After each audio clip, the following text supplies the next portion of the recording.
If my parent class as well as my child class have same method, then it is known as method overriding. Single action in different way in the sense what?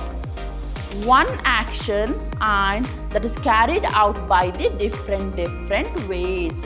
By using generic, I can able to create different kinds of data types. Even I can able to work with that.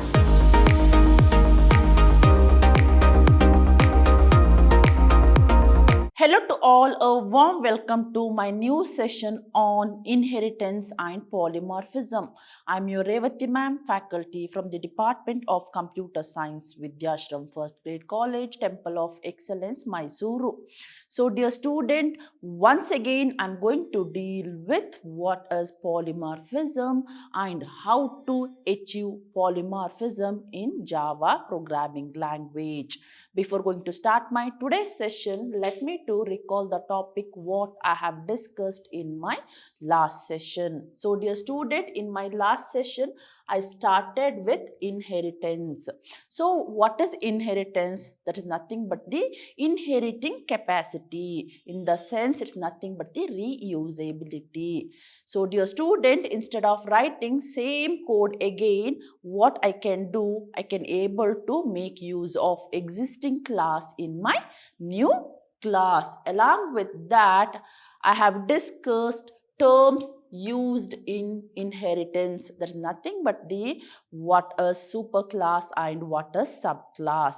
Superclass is nothing but the parent class and subclass is nothing but the child class. Along with that, I have discussed the syntax about inheritance and the different types of inheritance. Along with that, I have discussed single inheritance, multiple inheritance, multi-level inheritance, hybrid inheritance, as well as hierarchical inheritance. And in Java programming language, we don't have multiple inheritance. In the sense, we cannot able to inherit multiple classes. To achieve that, we are going to have interface. Anyway, I'm going to discuss what is interface and how to achieve multiple inheritance in my upcoming session. But in my today's session, I'm going to deal with what is overriding methods and what is polymorphism and how to perform polymorphism. Along with that, I'm going to deal with what is upcasting and generic in Java. That's nothing but the generic keyword in Java. Along with that, I'm going to discuss casting in Java in the sense what is upcasting and what is downcasting. Anyway, dear student, let me to start my today's session with the topic overriding methods.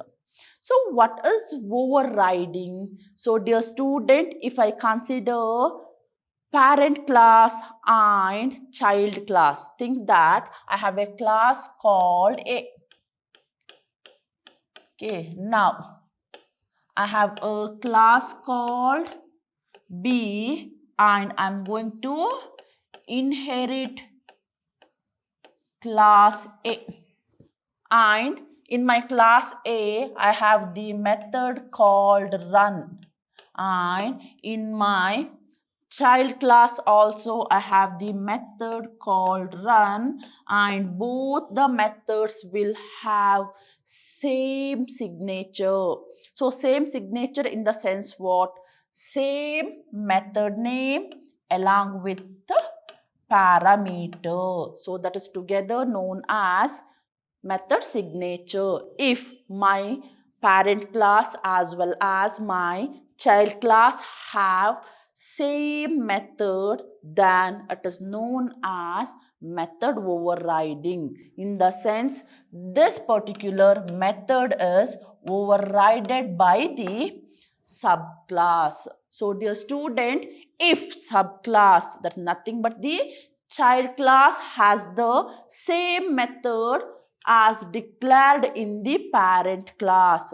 So dear student, if my child class or subclass have same method signature like my parent or superclass, then it is known as method overriding. In other words, if subclass provides the specific implementation of the method, then has been declared by one of its parent class, and it is known as method overriding. So dear student, if I consider this example, see here, this is my method and this is my method. And if I consider this program, I'm going to have the inheritance, in the sense I'm going to reuse the existing class in my present class, and the present class is nothing but the child class. So here, if I consider run method and if I consider run method of existing class, then both will have same signature. That's nothing but the same method name as well as same parameters. Then it is known as method overriding. And what is the usages of Java method overriding? That is, method overriding is to provide the specific implementation of a method. So dear student, if I consider parent class as well as child class, and in both the class, if I have same method and if I want to provide specific implementation of each method, then I can able to use method overriding. So method overriding is used to provide the specific implementation of a method which is already provided by the superclass. So dear student, in superclass I have some specific implementation. Same implementation I want to provide in my subclass, then I can use method overriding. For example, see here, in my parent class, so class P have a method called display, and I'm going to display system, that is system dot print dot, that is system dot out dot println hello,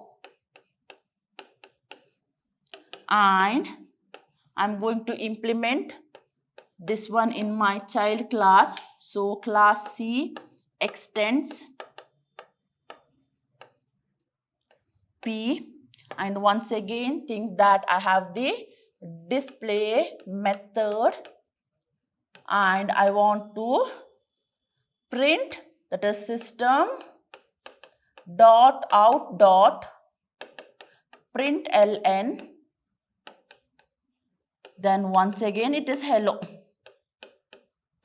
Now if I consider parent class as well as child class, both will have same implementation. Okay, to implement these kinds of method, I must have the method overriding. So method overriding is useful for runtime polymorphism. Runtime polymorphism in the sense what? It's nothing but the dynamic binding. During the execution of the program, the compiler will come to know that which method want to override. And the best example for runtime polymorphism is method overriding. Now, what are the rules I need to follow while defining method overriding? So, dear student, the first rule here is the method must have the same name. In the sense, in my both the classes, the method name must be same. Okay. Now, the method must have same parameters. So, the same name and same parameters together called method signature.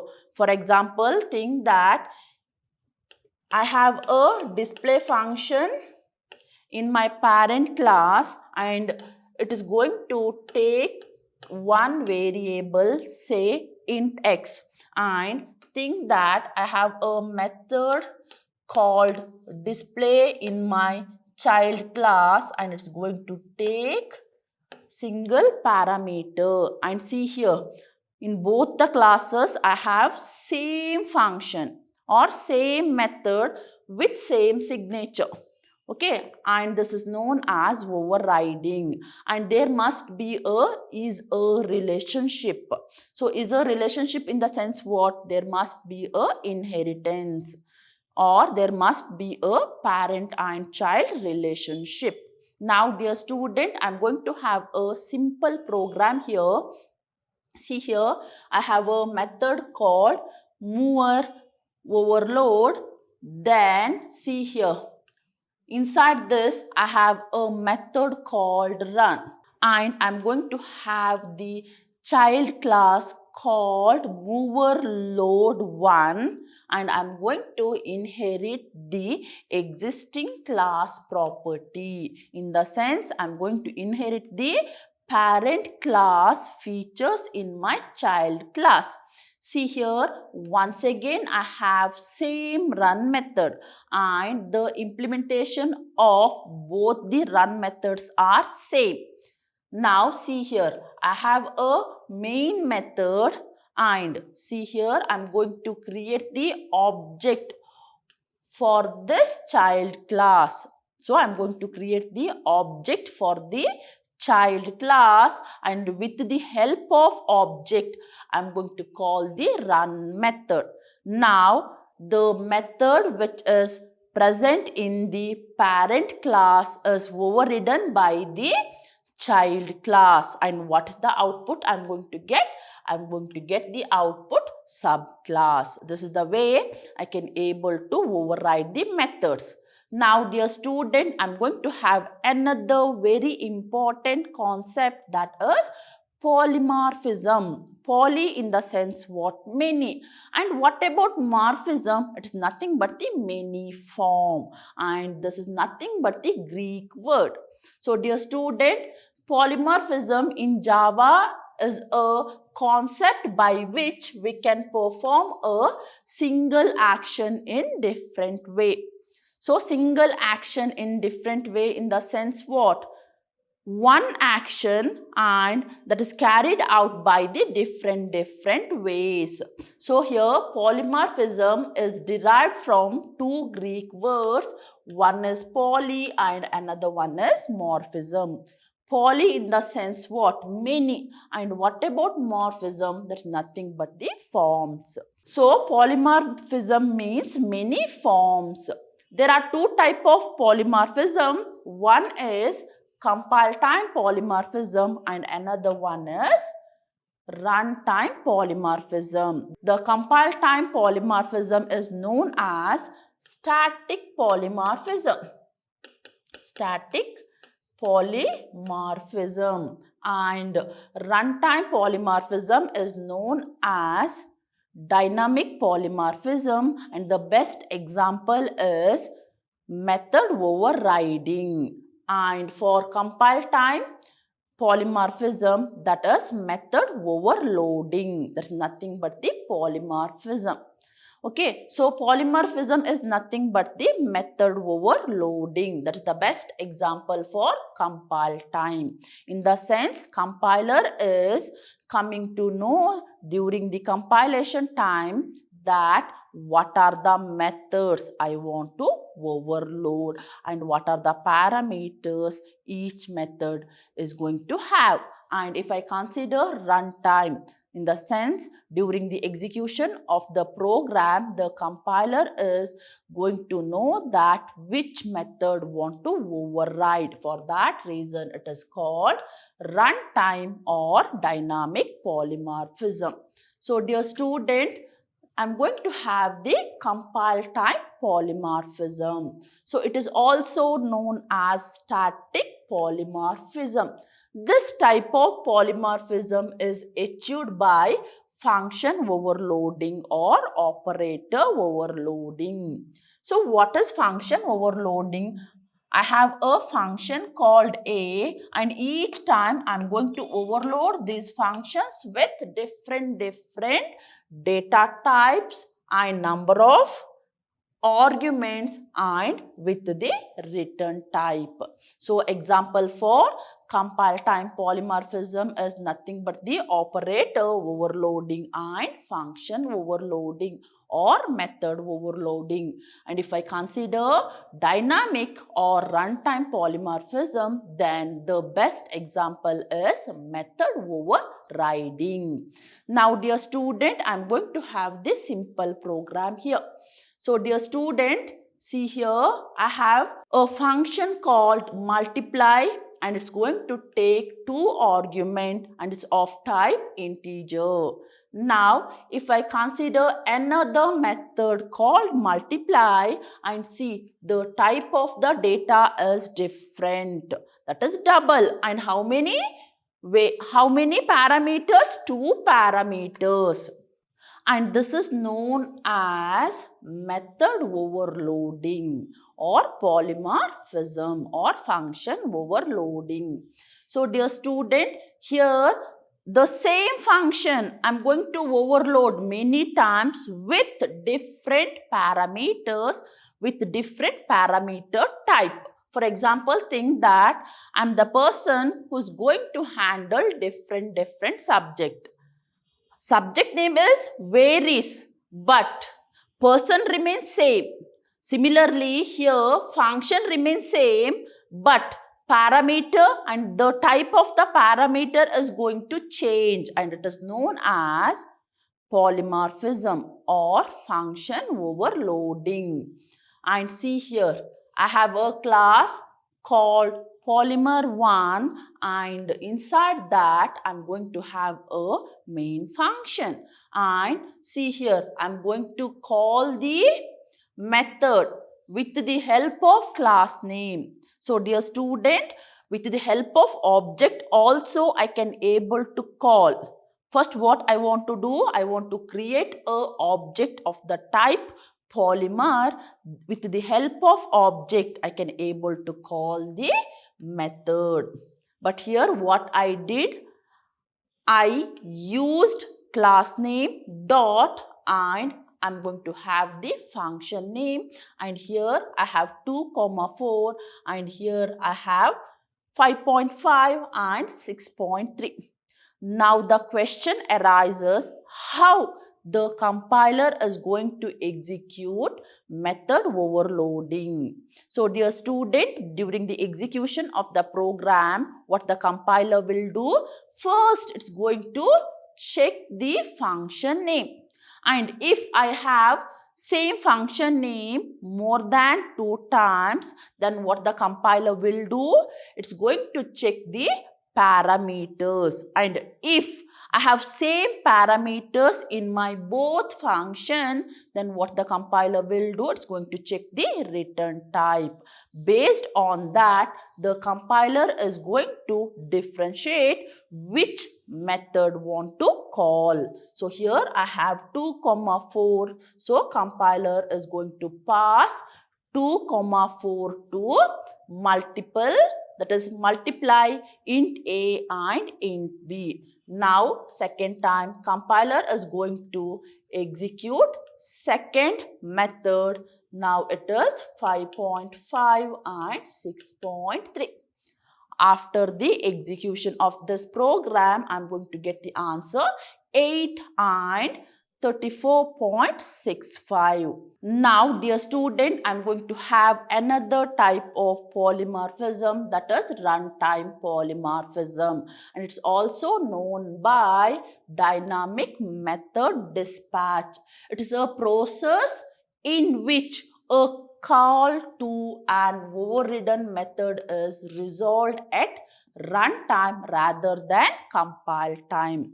So here the overridden method conflict is resolved or solved during the execution of the program. So it is called runtime polymorphism or dynamic method dispatch.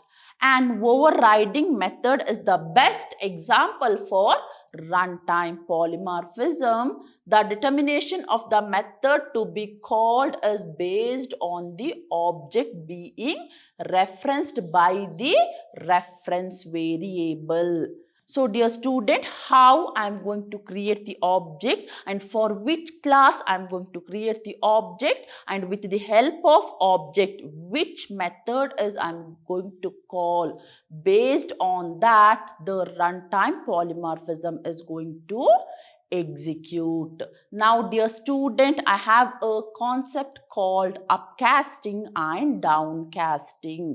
And why I'm going to explain upcasting and downcasting? Because to resolve the overriding conflict. So here, what is upcast and what is the need of upcast? So dear student, in my overriding method, what I will do, I'm going to create a object. Okay, and for that object, I'm going to reference the object. So here, if the reference variable of parent class refer to the object of child class. So dear student, if the reference variable of parent class, see here I have the example. So I have class A. So this is my parent class. Okay, now see here I have my child class, which is my child class, that is nothing but the B. So it is my child class. Okay, see here. What is my class name? It is nothing but A. Okay, so it is parent class. For that, okay, see here. Here I have the child class. And I'm going to create a object of the parent class. Okay, and by using child class, and it is known as upcasting. Okay, so I'm going to create a object of the type parent class by using child class, and it is known as upcasting. If the reference variable of a parent class, so this is the object of a parent class, refer to the object of, so object of child class, then it is known as upcasting. So reference variable of parent class and object of the child class is known as upcasting. So dear student, I'm going to have the example here. See here, my class name is RunP, that is runtime polymorphism, and I have a method called run, and I have a method called run in my parent class as well as in my child class. And this is the example for method overriding.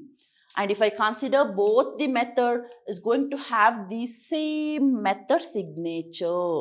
And see here, I have a main class, and see here, I have RunP. So what is RunP? Here RunP is nothing but parent class, and EXPR is nothing but the child class. So what I'm going to do, I'm going to create a object of the parent class, and I'm going to provide the reference of child class. So here EXPR is nothing but the child class name. So first what I will do, I'm going to create a object of parent class, and I'm going to provide a reference variable of my child class. So this is known as upcasting.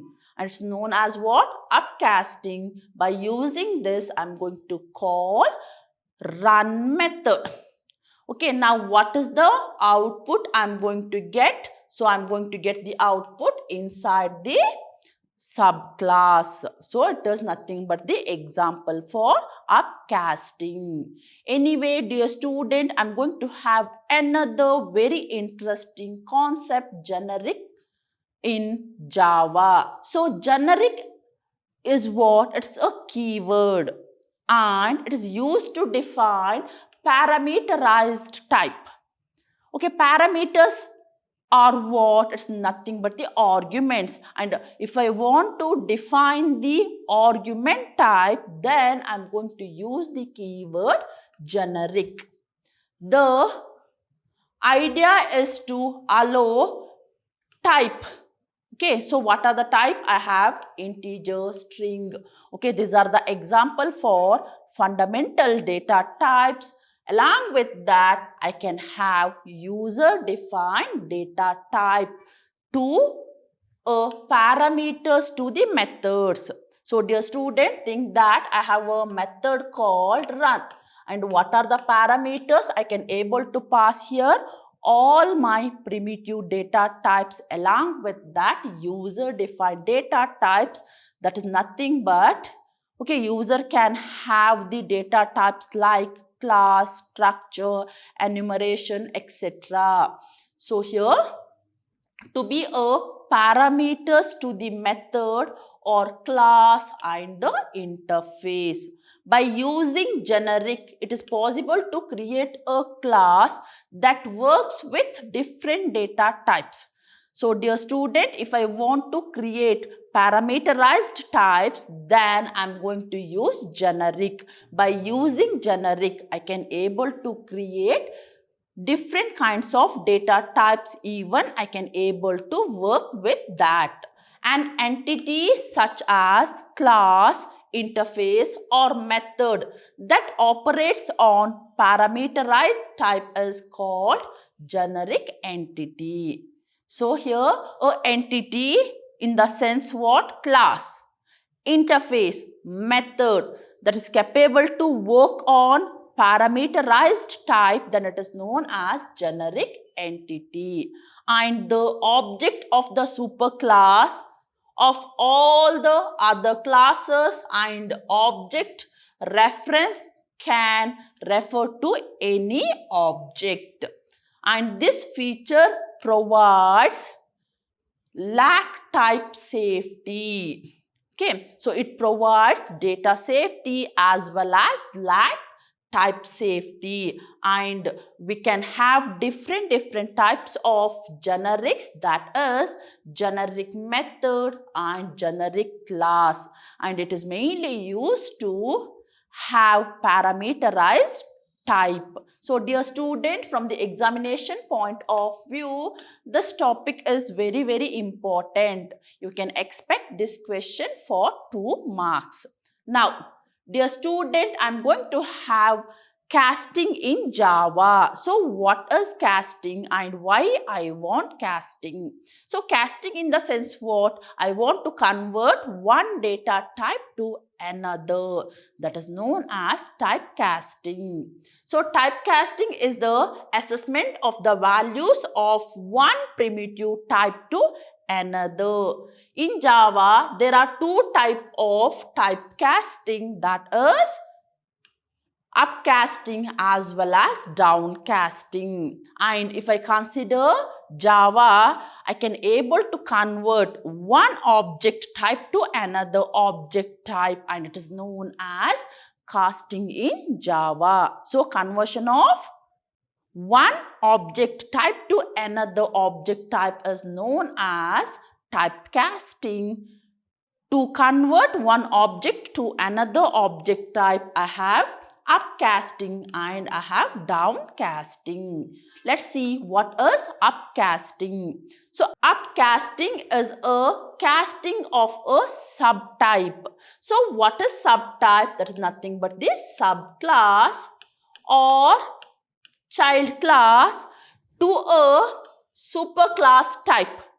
So dear student, I am going to convert the object of the subclass to superclass type in an upward direction to the inheritance tree. So dear student, here I have a class called A, and this is my parent class, and I have a class called B, and it extends A, and in my main program Okay, what I will do, I'm going to use parent class A, and for this I'll create the object equal to new